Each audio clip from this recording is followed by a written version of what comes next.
Game sevens. Man, this is a hockey account, but game sevens.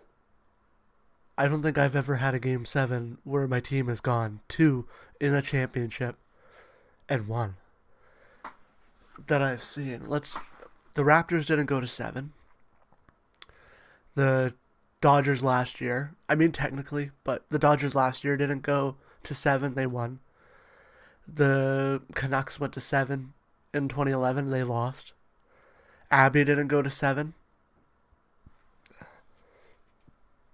Technically, my team won last night. Technically, one of my two.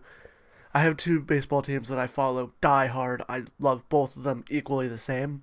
One of them won last night. But the one I really wanted to win lost. Man, heartbreak. I should be I like any other team but the Blue Jays is in the World Series and the Dodgers win. I'm celebrating. I'm happy. Back to back. It had to be the Blue Jays. It had to be the team that I love a little bit more. Oh my god. Alright, let's get into this week in CanucksLand because heartbreak is just all around. As last night was a great night for me, eh? The Lions did win. The BC Lions won. The Whitecaps won in their playoff games. But the Abbey Canucks lost 6-1. The Vancouver Canucks lost, which we'll get into. And the Blue Jays lost. So it wasn't a great night for me last night. Mentally, in terms of sports, I'm like out of it. I'm just in pure heartbreak mode. I'm done. I'm out of it. But we have to fight through the heartbreak and talk about the Vancouver Canucks, as they had a week where they went 2-2, which honestly wouldn't be as bad as if we didn't have so many gosh darn injuries, man. The injuries still keep piling up for the Vancouver Canucks, and it's just not great. Let's hop right into it. How's it going, guys? I'm CanucksLand. This is This Week in CanucksLand, where we recap all the games from this past week. Let's start it off with the Oilers game, where the Vancouver Canucks would get off onto a good start as Evander Kane would forecheck the puck, I'm pretty sure, make a spin pass over to Besser in the middle. He's wide open. He would put it in on the backhand, and the Vancouver Canucks would take a 1-0 lead. But it would be 2-0 as Rodick would send it over to Pettersson. He would rip off his signature one-timer on the power play, and the Vancouver Canucks would be up 2-0 over the Edmonton Oilers. The Kiefer Sherwood would get a goal disallowed, and we would almost be up 3-0. And then Edmonton would strike with Evan Bouchard sending a long pass to Leon Draisaitl. He would go in on the breakaway, put it past Demko like he usually would. But Kiefer Sherwood would get his revenge as he would skate it off a pass from, I'm pretty sure, Atu Ratu. He would drag it past who's the defenseman, Ekholm, and put it past Calvin Pickard, and the Vancouver Canucks would be up 3-1. But the Oilers would strike back as Roslovic would steal the puck and snipe it past Thatcher Demko, and then they would get yet another one as McDavid would skate it on the power play, send it over to Leon Draisaitl, and he would put it past Demko, and the game would be tied, and it would go to overtime. And in overtime, the Canucks would send out three forwards after Elias Pettersson shut down that. Elias Pettersson, I think it was Jake DeBrusk and Phil Perotic, would shut down the McDavid, Draisaitl, Bouchard push, and then Besser would fire it off of Kiefer Sherwood for his second of the game, and the Canucks would pick up a 4-3 overtime win. A huge win with our depleted team against a team that went to back-to-back Stanley Cup championships. Sure, Stanley Cup finals, I meant. With the back-to-back Stanley Cup finals. Sure, they're not doing as good this season to start the season. I think the Oilers have been a little bit down, but still, it's a big win for the Vancouver Canucks with how hurt we are. Great win for the Canucks. Sherwood with 2 goals. He started his week, and it would go crazy. But before we get to how crazy Sherwood's week would go, we would end up at the New York Rangers, where it was the return of JT Miller. It was a hype game. I did not go to the Abbey Canucks game because I wanted to watch this full game. And it was a snooze fest. It was such a snooze fest. In terms of goals, Elias Pettersson did throw a big hit on Vakanainen, I think it was. But in terms of goals, there was 2, as Zibanejad was skating with Cooley. Cooley would flub the pass to start, but he would get it over eventually, and Zibanejad would put it past Demko, and then there would be an empty netter. I'm pretty sure it was Carrick who got the empty netter. And yeah, the Vancouver Canucks would lose 2-0 in a very boring, very uneventful game that, honestly, I was like nodding off a little bit. I was hyped for like the hits and stuff, and I thought Vancouver had good pressure. Jonathan Quick, man, he just has our number his whole career. I don't know. I feel like there's a couple chances where we could have scored, but Jonathan Quick shut down the door, and the Vancouver Canucks lose 2-0. But let's breeze right past that as we're going to the game against the St. Louis Blues, as that would be a good game, as we wouldn't start great, as Dylan Holloway would pick up an early goal for the St. Louis Blues, and they would take a 1-0 lead. But then Evander Kane would fight the puck out in front, and Kiefer Sherwood would put his third of the week in, and that was just the start. That was just the start. But before we get to that, Snuggerud would end up putting one in with a really good shot after a nice pass from, I think it was, not Fowler.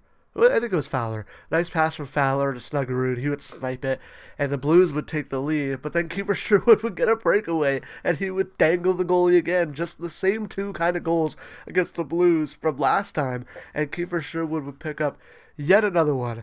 And, oh man, he's having such a good week. He's having such a good season. Oh my god, Kiefer Sherwood's just so good. And then he would get yet another one for the hat trick as Ratu, his stick would break on the shot, I'm pretty sure. Sherwood would pick it up, and he's got a good release. Like, at times, he has an insane release. And it would show on this goal as he would snipe it past Jordan Binnington.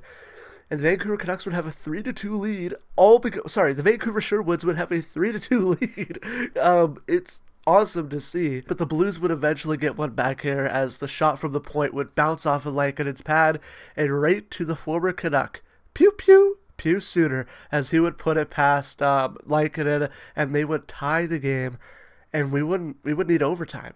But overtime wouldn't solve it, so we would need a shootout, and it would be Jake DeBrusk after everybody missed. Jake DeBrusk would skate in, and he would put it past Jordan Binnington in the shootout, and the Vancouver Canucks would take a 4-3 win. Yet again, 2 4-3 wins.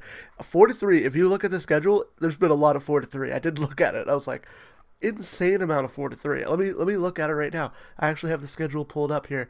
First 4-3 was against the Capitals.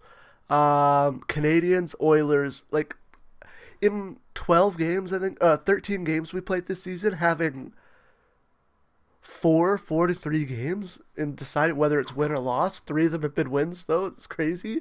It's insane that it's been so many 4-3s. But the Vancouver Canucks will pick up a much-needed win, and they're 2-1 on the week, and they're going into Minnesota. And honestly, the Minnesota, we don't really play good against them. We're hoping to pick up the win against Nashville and see how maybe we get the win against Minnesota and we get the win against Nashville. We wouldn't get the win against Minnesota. A little bit of spoiler alert. But yeah, let's get right into it as the Wild would strike first with Boldy losing the puck kind of, and then Eriksson Ek would make a great pass to Tarasenko, and he would put it past Demko for a 1-0 lead. And that was not a great start for the Vancouver Canucks, but then we would finally get the first goal of the season for Drew O'Connor. As McEachran would put one on goal, it would bounce out in front perfectly for him, and he would finally finish and put the puck in the net for his first of the season. I've been waiting for this, man. O'Connor's been having like a just unlucky season. He doesn't really have the finish. I do think he could have better finish, but man, he's just been a little unlucky to me, and he finally breaks through. It's good to see. But then the Wild would strike back yet again as Tarasenko's shot from the point would bounce off of Demko's pad, and Marco Rossi would put home the rebound, and the Wild would go up 2-1, and it would get worse from there. As Hinostroza would skate in and fire it, and it would kind of, I think, go off the glove of Demko and past him, and they would go up 3-1, and then it would go 4-1 as Brodin would put one on goal, and it would sneak past Demko somehow, and the Vancouver Canucks are down 4-1 against the Wild. Which, honestly, it's the Wild. I honestly saw it coming this game. I had low expectations because I think we've lost 8 straight or something like that, or 8 the last 10 against the Minnesota Wild. So it's just, we have not been good this season against the Wild. But there would be a little bit of a bright spot as Drew O'Connor would pick up his second of the game off the faceoff. He would fire it past Gustafsson, and it would be 4-2, but they would end up picking up an empty netter as Ryan Hartman would send it all the way down the ice. And yeah, the Vancouver Canucks would lose 5-2, ending their week at 2-2, a good 500, which isn't too bad. We're 6-7, so you kids could let loose with that there. Yeah, just not really, just like a good okay week for how many injuries we've had. If we could pick up a win against Nashville and go 7-7, I do not mind it. We could be better, but we're so decimated with injuries that I don't know. I can't expect whether or not we will be better. But in terms of news for this week, Connor Garland ended up going down. Same with Quinn Hughes. Missed this whole week. We played this whole week without Quinn Hughes. Connor Garland ended up going down in the Rangers game. I'm pretty sure it's when he went down. Yeah, it was the Rangers game. And then Besser went out for the first bit of for the Blues game, but we ended up winning. Besser's back. Quinn Hughes should be back on Nashville on Friday. I have no word on whether Connor Garland would be back. Tom Wielander made his NHL debut. He looked really good. Injuries just keep piling up for the Vancouver Canucks, and losses just keep piling up as well. Same with Abbotsford. They're decimated. They are the Kalamazoo Wings right now. But yeah, Quinn Hughes will be back, and I expect that P.O. Joseph comes out of the lineup because Tom Wielander's been playing really good. I just wanted to shout him out really quickly. Tom Wielander, very, very impressive for a 20-year-old in the NHL.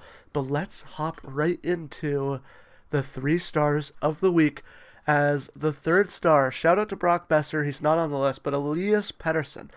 1 goal, 1 point, but he shut down Connor McDavid and Leon Draisaitl, and he shut down the Blues top line. I don't expect him to be able to shut down consistently teams every night, but those 2 shutdowns helped us get wins. He's not providing a lot of offense right now, but that's because he's getting a heavy defensive role. And I know a lot of people are like, oh, good defense, we want more scoring from Elias Pettersson, but we are very much relying on him to be that defensive forward.